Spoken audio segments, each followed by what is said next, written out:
Hello, good morning सभी को।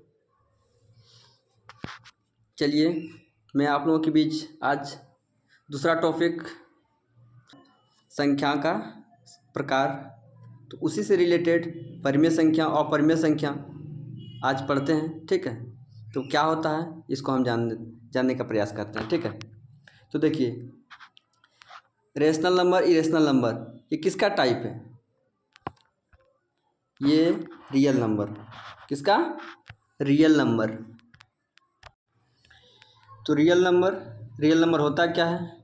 Real number वह संख्या है जो परिमेय और अपरिमेय दोनों शामिल होता है। परिमेय और अपरिमेय से मिलकर रियल नंबर बनता है। रियल नंबर का कितने प्रकार? दो प्रकार। कौन कौन? एक परिमेय संख्या, दूसरा अपरिमेय संख्या। ठीक है, तो देखिए रियल नंबर का टाइप। ठीक है, रियल नंबर का टाइप दो। रियल नंबर दो प्रकार से, परिमेय संख्या और अपरिमेय संख्या। अब परिमेय संख्या किसे कहते हैं और अपरिमेय संख्या किसे कहते हैं, इसको विस्तार पूर्वक आगे देखते हैं। फिलहाल आप देखिए स्क्रीन पे रियल नंबर दो प्रकार से। ठीक है, एक परिमेय संख्या, दूसरा अपरिमेय संख्या। चलिए अब विस्तार से परिमेय संख्या को आगे देखते हैं। परिमेय देखिए स्क्रीन पे दिख रहा होगा परिमेय संख्या। परिमेय संख्या होता क्या है? परिमेय संख्या वैसा संख्या जो p/q के रूप में लिख सकते हैं, जो p/q के रूप में लिख सकते हैं। और p और q क्या है? p और q एक पूर्णांक है। क्या है? एक पूर्णांक है। और q equal to not zero. परिमेय संख्या क्या होता है? परिमेय संख्या वह संख्या जिसे हम p/q के रूप में व्यक्त कर सकते हैं। p और q एक पूर्णांक है। ठीक है, और q equal to not zero. q zero नहीं होना चाहिए। p जीरो हो जाए तो कोई दिक्कत नहीं है, लेकिन q जीरो नहीं होना चाहिए। q मतलब नीचे मतलब डिनोमिनेटर मतलब हर। जैसे 1/2 लिख रहे हैं तो 1 क्या है? न्यूमिनेटर मतलब अंश। डिनोमिनेटर कौन है? 2 मतलब हर। नीचे जीरो नहीं होना चाहिए, ऊपर जीरो चलेगा। तो परिमेय संख्या परिभाषा आप लोग देख लिए। चलिए आगे हम एग्जाम्पल देखते हैं परिमेय संख्या का। एग्जाम्पल देखिए 1/2 -1/2। पूर्णांक कल आप लोग देखे थे वीडियो में। पूर्णांक क्या होता है? जिसमें नेगेटिव ऋणात्मक संख्या, धनात्मक संख्या और जीरो तीनों सम्मिलित हो। ठीक है, तो हम पूर्णांक मतलब ये नहीं सोचिएगा कि -1/2 है तो ये परिमेय संख्या नहीं है। नहीं, माइनस भी हो सकता है। -3/4 या फिर 0.5 लिखे हैं तो इसको क्या हम भिन्न के रूप में नहीं कर सकते हैं? p/q के रूप में 10 को उड़ाइए, नीचे 10 लाइए। इसको सिंपलेस्ट फॉर्म में कर सकते हैं 1/2 यानी 1/2। 0.33 ये भी हो गया, ये भी परिमेय संख्या है। यदि आप नीचे आप 100 कर सकते हैं। और देखिए 0.3333 इस तरह से चलते रहेगा। क्या ये परिमेय संख्या है? हाँ, ये परिमेय संख्या है। क्यों है? क्योंकि इस गाड़ी को हम रोक सकते हैं। 3 पर रेकरिंग देके हम इस गाड़ी को रोक सकते हैं। तो रोक दिए मतलब ये परिमेय संख्या में हम लिख सकते हैं। कैसे? 0.3 पर रेकरिंग है तो इसको हम 3/9 लिख सकते हैं। 3/9। अब ये 9 कैसे आता है, इसको प्रूव हम नेक्स्ट वीडियो में फिर से आपको अच्छे से दिखाएंगे कि 9 क्यों आता है। तो आप लोग इस तरह से देख रहे हैं। और सारा एग्जाम्पल देखिए। √4, √16, √36 जो भी वर्गमूल में है और उसका यदि पूरा मान निकल रहा है, ठीक है, नेचुरल नंबर में, तो वो क्या कहलाएगा? वो भी परिमेय संख्या कहलाएगा। जैसे 36 का 6 आएगा, 16 का 4 आ जाएगा वर्गमूल, इसका 2 आ जाएगा। √100 रहेगा तो उसका 10 आ जाएगा। तो इस तरह से ये रेशनल नंबर है, परिमेय संख्या है। ठीक है, अभी अपरिमेय के बारे में चर्चा नहीं कर रहे हैं, इसलिए आप फोकस कीजिए कि ये परिमेय संख्या ही है, रेशनल नंबर। ठीक है, नेक्स्ट देखिए। मान लिया जाए 0.34 है। क्या ये रेशनल नंबर है? हाँ है। यदि इस तरह से चलते रहेगा 3 4 3 4 डबल वर्ड लेके बार बार पुनरावृत्ति के तरह चलते रहेगा 0.34 34 34 इस तरह से, तो क्या हम इसको रोक सकते हैं? हाँ रोक सकते हैं। 3 4 पर रेकरिंग दे दिए जिसको हम जीरो रेखा भी कहते हैं, ठीक है। तो 0.34 तो इसको हम भिन्न के रूप में ला सकते हैं। 3/4 3 4 बाय कितना होगा? देखिए 2 अंक है, एक अंक पहले लिए थे तो 1 9, 2 अंक मतलब 99 99, ठीक है। तो ये परिमेय संख्या हो गया। या फिर 0.54 है 54 है 54 है, इस तरह से चलते रहेगा तो हम 54/99 परिमेय संख्या लिख सकते हैं, ठीक है। और देखिए और आगे ध्यान दीजिए थोड़ा सा, यदि हम 1.2 पर रेकरिंग इस तरह से दिए हैं, क्या ये परिमेय संख्या है? हाँ है। तो कैसे है, कैसे हम P/Q के रूप में व्यक्त कर सकते हैं? तो देखिए टोटल 1.2 पर रेकरिंग है तो इसको हम शॉर्ट ट्रिक इसी के बता रहे हैं, 12 हो गया। 12 जिस पे नहीं है, किस अंक पे नहीं है? 1 पे, तो 1 को माइनस कीजिए। कितने अंक पे जीरो रेखा था यानी रेकरिंग था? तो 1 अंक पे, तो उसके बदले 9, तो कितना आ गया? 11/9। ये हो गया रेशनल नंबर, ठीक है, रेशनल नंबर। और नेक्स्ट और एक दिखा देते हैं। देखिए जैसे 1.23 पर रेकरिंग है, इसको परिमेय संख्या कैसे लिख सकते हैं? टोटल लिख लेंगे 1 2 3 माइनस किस पे नहीं है? 1 पे, ठीक है।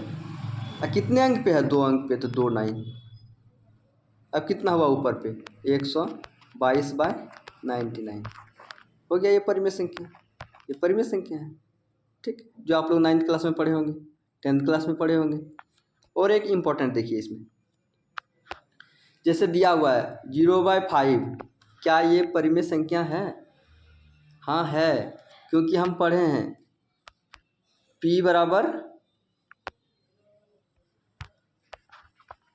नहीं, Q बराबर डाई नॉट 0, Q 0 नहीं होना चाहिए, Q 0 नहीं होना चाहिए।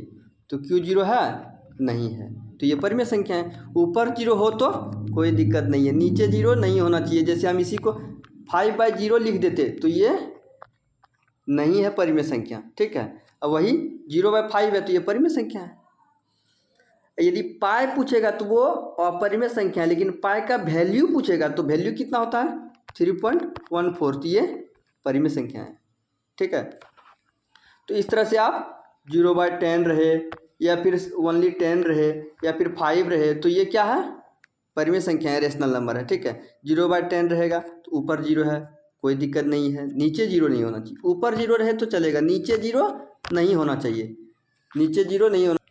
इस तरह से आपको रेशनल नंबर ऐड करने भी दे सकता है। जैसे 1.2 पर रेकरिंग प्लस 1.2 पर रेकरिंग, दोनों का सम करने दे दिया जाए तो आप तो सोचिएगा कि 1.2 प्लस 1.2 तो हम जानते हैं कि 2.4 होगा, लेकिन ये रेकरिंग दिया हुआ है तो कैसे ऐड करें? तो बस आप अभी रेशनल नंबर में व्यक्त करने के लिए तो सीख लिए थे कि 1.2 को हम कैसे रेशनल नंबर में व्यक्त कर सकते हैं। तो देखिए ये क्या हो जाएगा?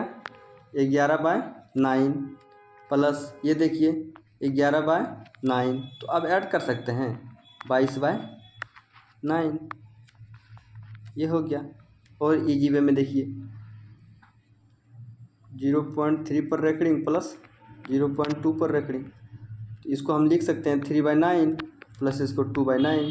अब ऐड कीजिए 5/9, रेशनल नंबर है, कितने आसानी से ऐड कर सकते हैं, ठीक है। देखो स्क्रीन पे दिख रहा होगा अपरिमेय संख्या। अपरिमेय संख्या क्या होता है? जिस संख्या को हम P/Q के रूप में नहीं लिख सकते हैं, परिमेय संख्या में लिख सकते हैं, अपरिमेय संख्या में नहीं लिख सकते हैं, वो अपरिमेय संख्या कहलाएगा। जो P/Q के रूप में नहीं लिख सकते हैं, P/Q के रूप में नहीं लिख सकते हैं, वह अपरिमेय संख्या कहलाएगा। जिस संख्या को हम P/Q के रूप में नहीं लिख सकते हैं या नहीं व्यक्त कर सकते हैं, वो अपरिमेय संख्या कहलाएगा, ठीक है। इसका एग्जाम्पल देखिए, example root under 2, root under 3, root under 5, root under 6। ऐसा वर्गमूल जिसका पूरा पूरा वर्गमूल नहीं निकले। जैसे रूट अंडर 2 का वैल्यू होता है, रूट अंडर 2 का वैल्यू होता है 1.414। ठीक है, इस तरह से चलते रहता है कुछ ना कुछ, रुकने का नाम नहीं लेगा। ऐसा वर्ड जो रुकने का नाम नहीं ले वो अपरिमेय संख्या में आता है। और रुकने का नाम नहीं ले उसमें भी थोड़ा सा त्रुटि है कि सेम अंक नहीं रुके तो उसको रोक सकते हैं। ये डिफरेंट डिफरेंट अंक चलते रहे, जैसे 1.345689213 इस तरह से चलते रहे तो ये अपरिमेय संख्या है। ठीक है, ये अपरिमेय संख्या है। कुछ भी इस तरह से चलते रहे 0.3456289, मतलब कोई पुनरावृत्ति नंबर नहीं रहे। इस तरह से कभी ये अंक, कभी वो अंक, कभी वो अंक, कभी डिफरेंट डिफरेंट नंबर अंक आ रहा है तो वो अपरिमेय संख्या कहलाएगा। ठीक है, तो अपरिमेय संख्या आप देखिए, परिमेय संख्या और परिमेय संख्या में क्या आता है, जैसे पाई क्या है, अपरिमेय संख्या है, क्योंकि हर एग्जाम में आता है अपरिमेय संख्या। ठीक है, और पाई का मान परिमेय संख्या। और नेक्स्ट देखिए, नेक्स्ट परिमेय संख्या प्लस अपरिमेय संख्या यदि ऐड करेगा तो क्या होगा, अपरिमेय संख्या। परिमेय संख्या प्लस अपरिमेय संख्या अपरिमेय संख्या होगा। जैसे 2 प्लस रूट अंडर 3 क्या हो जाएगा, बराबर 2 प्लस रूट अंडर 3। यह अपरिमेय संख्या है, जिसको आप लोग 10th में प्रूव कर रहे होंगे कि 2 प्लस रूट अंडर 3 क्या एक अपरिमेय संख्या है, सिद्ध करें। तो उसको सिद्ध करते हैं। कोई भी परिमेय और अपरिमेय को दोनों को ऐड करेंगे, सम करेंगे तो वो हमेशा अपरिमेय होगा, या फिर माइनस करेंगे वो भी, जैसे 2 माइनस रूट अंडर 3 ये भी अपरिमेय संख्या है। ठीक है, तो इस तरह से आप लोग परिमेय और अपरिमेय के बारे में अच्छे से समझ गए होंगे। Thank you, have a nice day, thank you.